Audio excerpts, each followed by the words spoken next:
Thank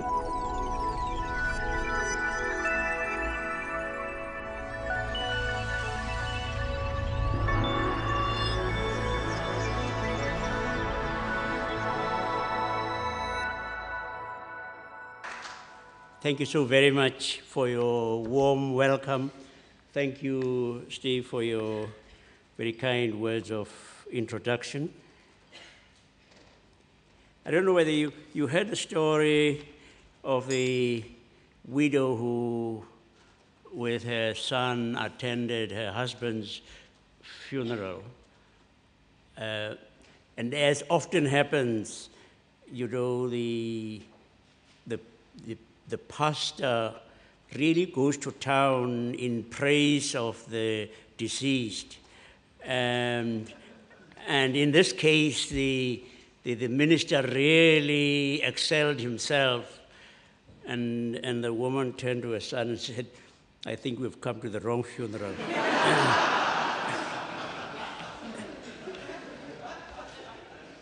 It is wonderful to come to London as on this occasion. And as Steve has pointed out, my wife and I and 3 of our children lived in Golders Green for 3 years whilst I was doing a BD at King's. And then we had 1 more year in Bletchingley near Red Hill when I did a master's. And London has a very particular soft spot in my heart for London because our youngest, our baby, was born here. And so we have that particular attachment. But in those days, we just got out of South Africa, and I remember how my wife and I would be walking in the street, and we accosted a London bobby. And in those days, they were not even armed, and we would ask for directions, and you could blow me. This white police officer addresses me as sir, and ma'am for my wife. Well, are we asleep or awake? But it was such an extraordinary experience for us coming out of a South Africa that called us none this, none the other. So that frequently we used to accost a police officer asking for directions even when we knew where we were going. Just in order to savor this sir, ma'am from fantastic. But it was even more wonderful because one day I go to the bank. It's in the days when there was something called the Midland Bank. I mean, you are too young to know about that. But it was the Midland Bank, and here we are standing in a line waiting to be served, and I'm next to be served, when a man, obviously in a great hurry, rushes past and does the totally un-English thing of jumping a queue.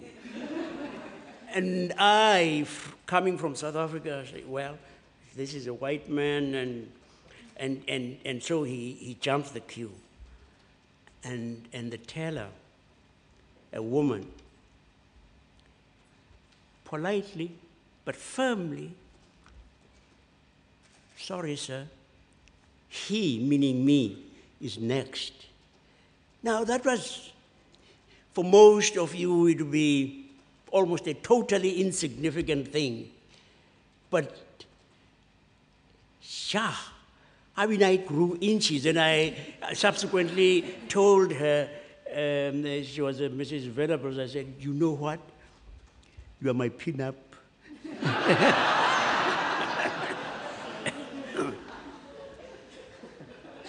Well, here we are now in this extraordinary city that still, in many ways, is the hub of the universe.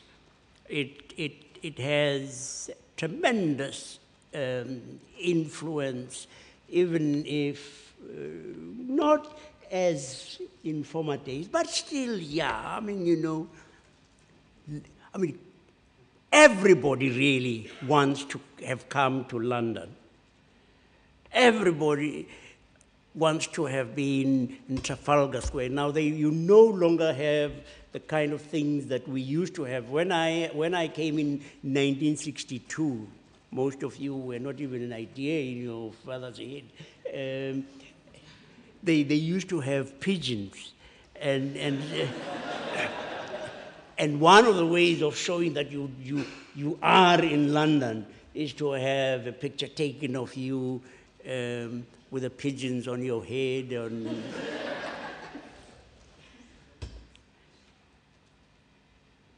You come now to this London. You come when we are going to be hosting a tremendous, tremendous spectacle.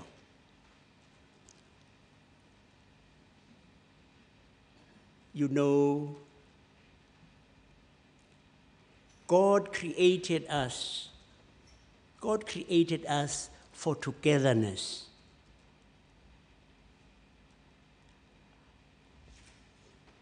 I was assured by Steve, and it turns out that he actually blatantly speaks untruths to an archbishop.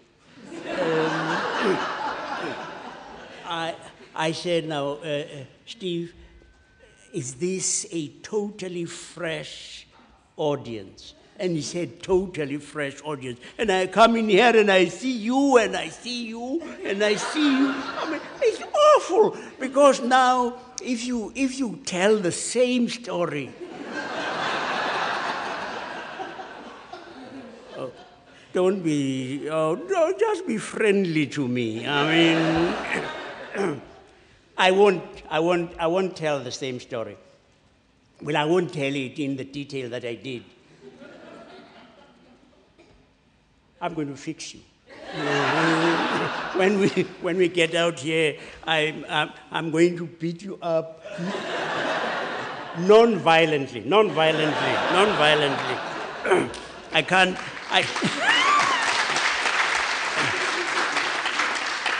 I can't spoil my reputation as a Nobel Peace Laureate. But talking about peace laureates and that stuff, there were about 3 or 4 of us Nobel laureates, Betty and all kinds of other people. And we were in Bali with about 2,000, 3,000 young people, and we split them up into groups. Then they, as you know, they often ask these awkward questions.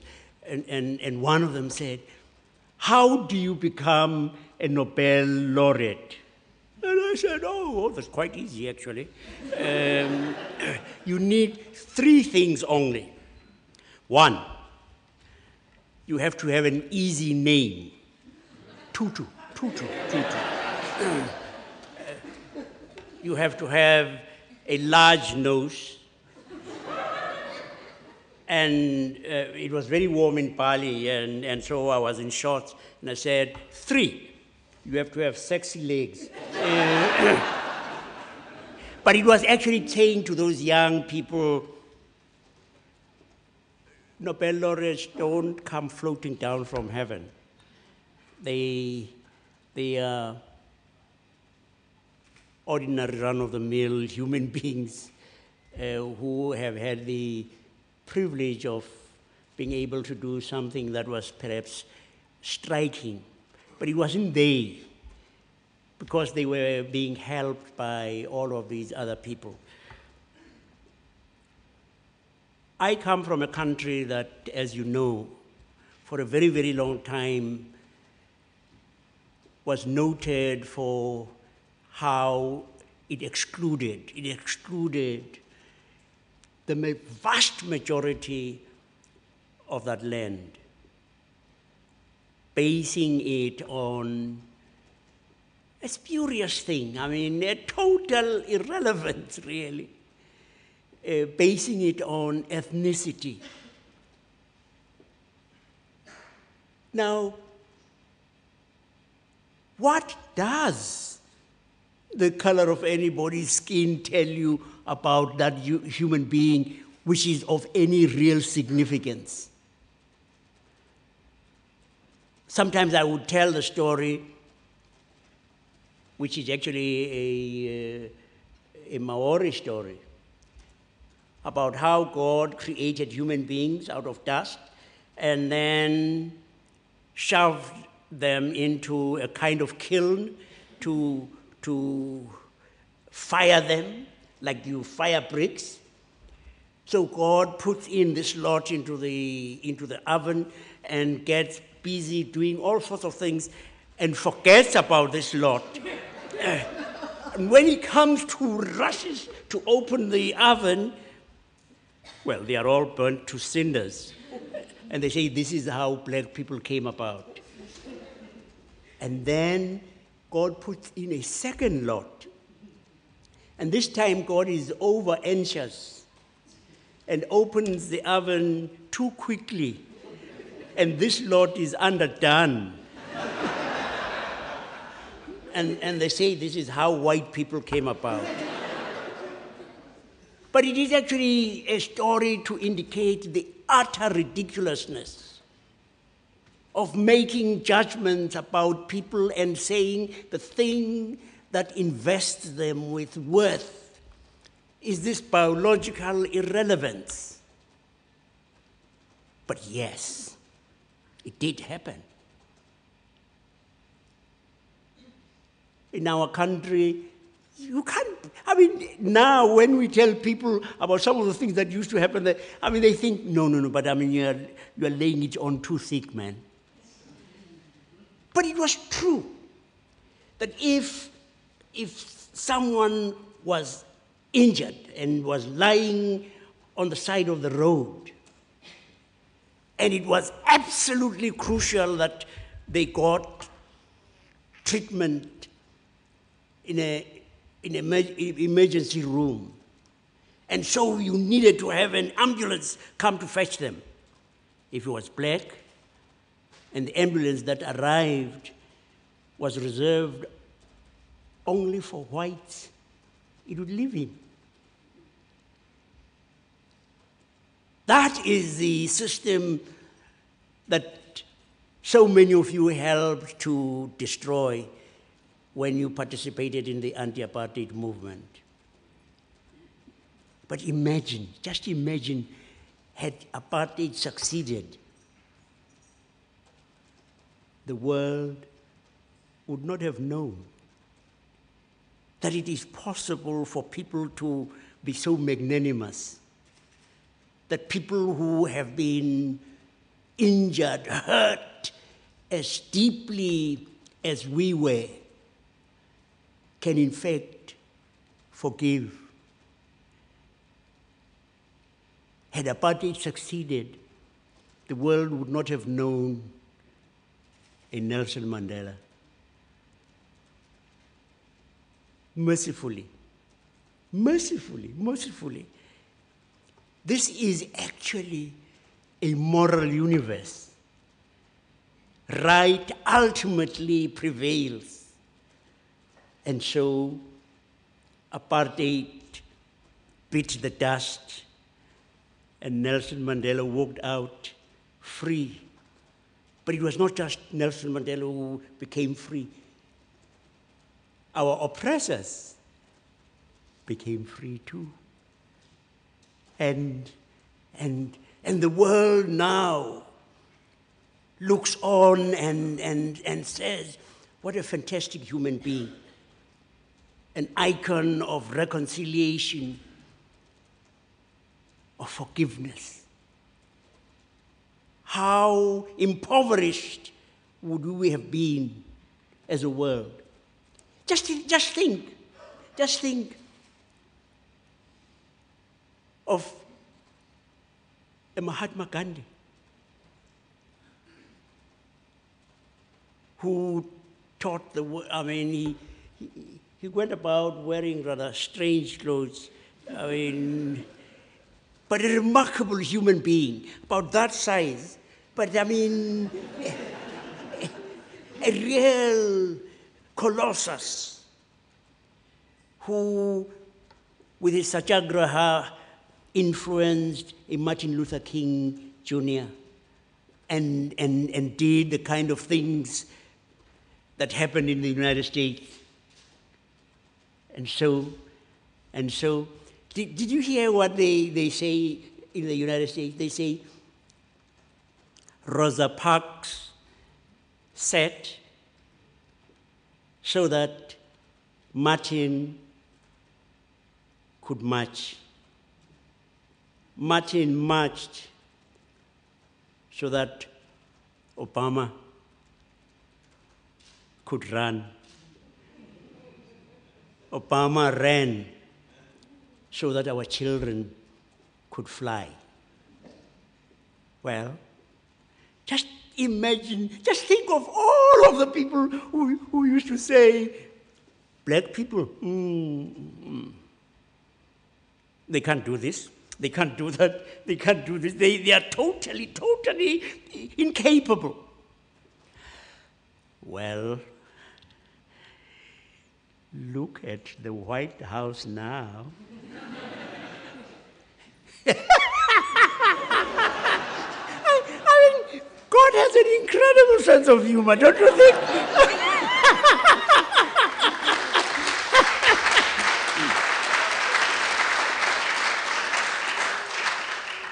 But it is so fantastic that you are saying, yeah, this is what we want to underline. We want to emphasize diversity, which is exactly what we are made for.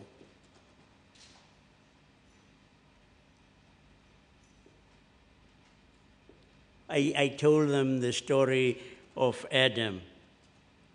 Now, those of you who heard it, I'm looking at you. If you don't laugh, I'm going to fix you when I leave here. No. But it is actually a lovely story. You know, when you think, even if I have to say so, how Adam had the time of his life in the garden, gamboling with all the animals and eating anything he wanted to eat, doing nothing, you know.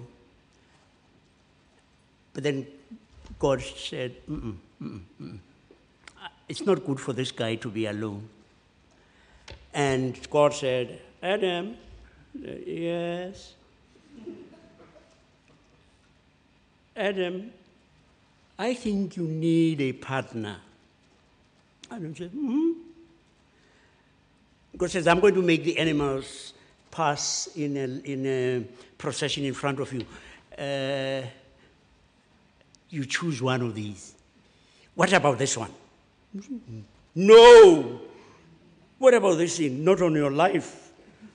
And God then does that lovely thing of putting Adam to sleep and then produces from Adam's rib this delectable creature. And Adam awakes and says, wow, this is just what the doctor ordered. I mean, but it is a story that actually says, I can't be human on my own. A solitary human being is, in fact, a contradiction in terms. That I learn how to be human from other human beings. At home, we speak of something called Ubuntu. the essence of being human, that a person is a person through other persons. You learn to think as human beings think, to speak as a human being. You learn from other human beings. And we are different, not so that we are separated, we're different in order to know our interdependence, that we need each other. And God says you are made for interdependence. You are made for community. You are made for family. You are made for togetherness. You are made.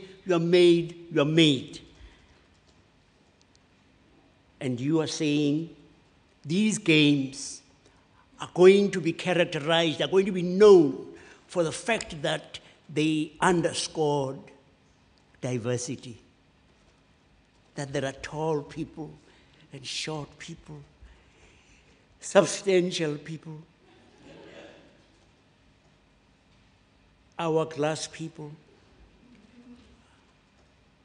beautiful people, not so beautiful people, clever people, fantastic. The variety, the diversity is staggering. And we say that is what is going to make this world such a fantastic thing. And I've been going around today, and I've seen, I saw some of the stuff, and it's such a beautiful sight, seeing just how inclusive you already are, reflecting what the world has to become. When you think that our world is a fractured world, our world is broken up into cliques. Now we are saying, if you are a Muslim, almost everyone assumes you must be a terrorist because they say Islam is a violent faith. And you say, twaddle.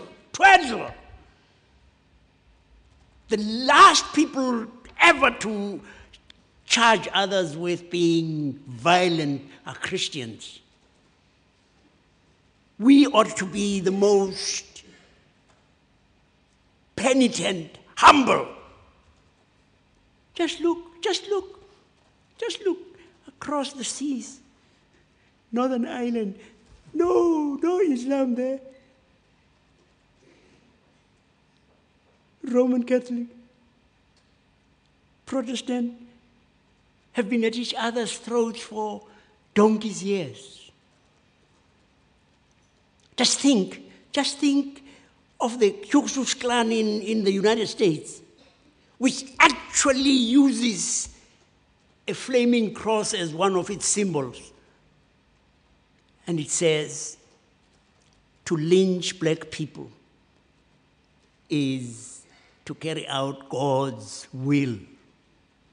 We Christians have to be incredibly penitent and humble. But it is in such a world that is so polarized, that you are saying, no. And so we're going to have Muslims, Sikhs, we're going to, just think, of someone like the Dalai Lama. I was with him in Vancouver on one occasion, and we went to the stadium. They had to find the largest venue. And there were 70,000 people waiting for him. 70,000. And it was raining. And you know what? I'm not jealous. I'm not jealous, but 70,000 people waiting for someone who can't even speak English properly. I mean, this is really, I'm not, no. He's incredible. I mean, you realize now, just how we are, in fact, created for goodness. Because most people have an incredible rapport with the Dalai Lama, especially young people. He's one of the few people who can feel, watch this, in New York. Oh, don't be like that. I mean, you are younger than I. Oh, man. Central Park.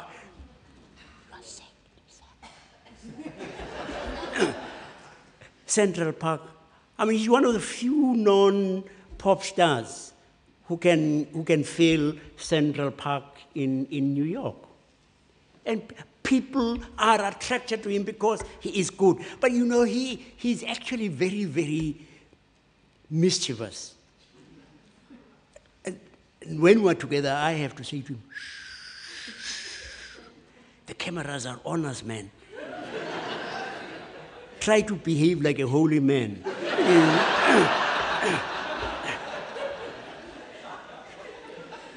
But now you're saying yes. I mean, all of these Buddhists, Hindu, Muslims, Christians, Jews, hey, they each have a fantastic contribution to make. And let them have the opportunity to make that contribution. God doesn't need us to protect God. I mean, who was looking after God when we were not there? I mean, we really are sometimes so presumptuous.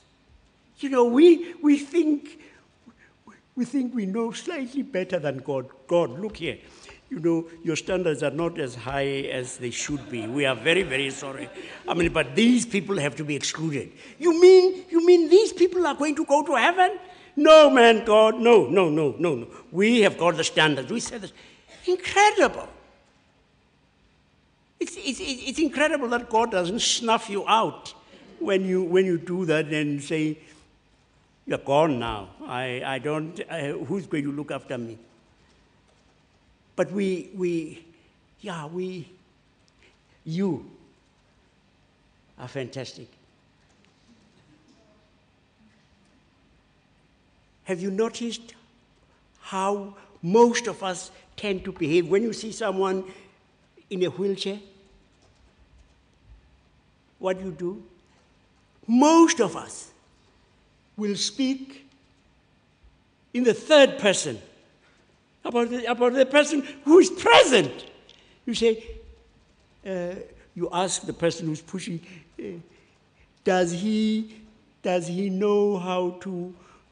Incredible that we should think that because somebody has a physical disability, that necessarily means they also have a mental disability.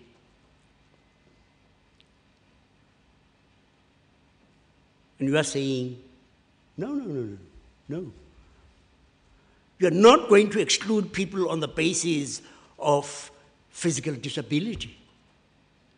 And you here have an extraordinary example. I mean, you have Stephen Hawking.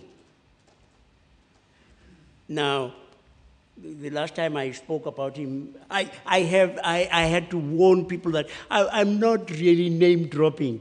No, not really, no. But when we when we were in the White House last year,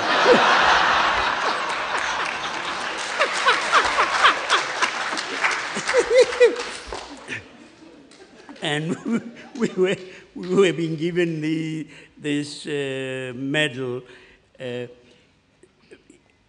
Stephen Hawking was there, and it's extraordinary.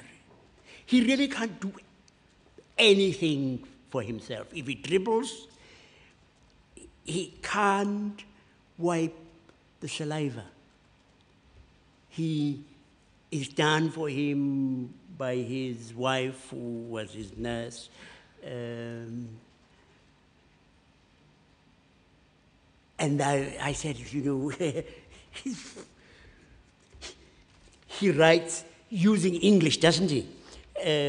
And I know all the words that he uses in the sentences. But blow me, I don't understand. I mean, it says, the cat sat on the mat. I understand all that. You know, I can read the things that he has said. But what he is trying to convey, I don't understand. He can't speak.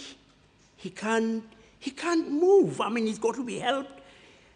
And yet, he's got this extraordinary machine, which I think is activated by eye movement, his eyelids or something. And then he writes on the screen. And all of those extraordinarily profound, erudite things that most normal human beings like me don't understand. Imagine if it had been the case that he would have been just got rid of, ignored. The world would not know something like a brief history of time. Now, I tried to read that. Thank you. I couldn't get beyond, I think, the first page, really. Just think of a Beethoven. Deaf. If he had been excluded because of his physical disability, the world would have been impoverished without all of that incredible music that he has composed. So you're enriching us. You're saying, all of those wonderful people sitting over there, the contribution they make to us is fabulous. Even just allowing us to learn to be caring, compassionate, being even more thankful that I can walk. I know it now, you know, as I've grown more decrepit. You know, a few years ago, I could sit and I could stand. Now, sit.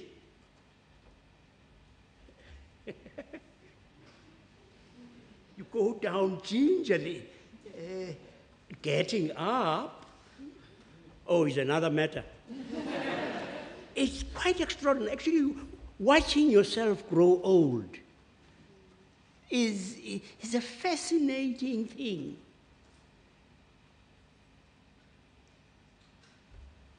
I'm interviewed, and I've got just the word that is going to describe this thing aptly. And this word is taunting me. It comes, and I say, please, come down. Please come down. And it quite persistently is stops here and keeps peeping just to annoy me. I know this wonderful word. And then tomorrow morning, I'm having my shower. And then went to said, hello. Why did you do this to me? But you see, it's actually quite incredible. And we've got to learn that we're not forever going to be sprightly. And that's good. I know that most people actually think it's a compliment when you say, oh, you look so young. I say, no, I don't in myself actually regard that as a compliment. I would not be a grandfather if I remained forever young. I enjoyed being young. And now I'm enjoying. Yes, I mean, I am. Now and again, I am enjoying being old or getting old, getting less young. That you get to see that you probably do have a little bit more time for grandchildren. And beginning to take things easily. It's like when you have a terminal disease, it concentrates the mind wonderfully because it reminds you of the many things that you take so very much for granted. You see, when you get a cancer diagnosis, yeah, I mean, it shocks you. But it also reminds you, you are not here forever. And don't take for granted your wife's love for you. Be appreciative. Be appreciative and tell people. Tell them the lovely things. You won't be able to do so in a few years' time, maybe. Just saying, I love you. I love you. Thank you for being you. Thank you. Thank you for being such fun. Thank you. Thank you. Thank you. Thank you. Thank you. And one of the things that you do, you teach us so wonderfully, is being able to say, God is so good. And God gives us the opportunity to be caring, to be a community that is compassionate and gentle. And you're going to leave the world a fantastic legacy. You are. You're going to remind the world that, hey, God created a staggering diversity of peoples so that we should know we're family. For those of you who are Christian, you know how Jesus said, if I be lifted up, will draw. He didn't say, I will draw some. He said, I will draw all into this incredible embrace that leaves no one out. We leave no one out. Gay, lesbian, transaction. all. Fantastic. We're going to be after 2012. We're going to be a fantastic world where we say, no, man, we can't drop bombs on our sisters and brothers. How about dropping food? How can we go on spending these obscene amounts that we do on what we call defense budgets? And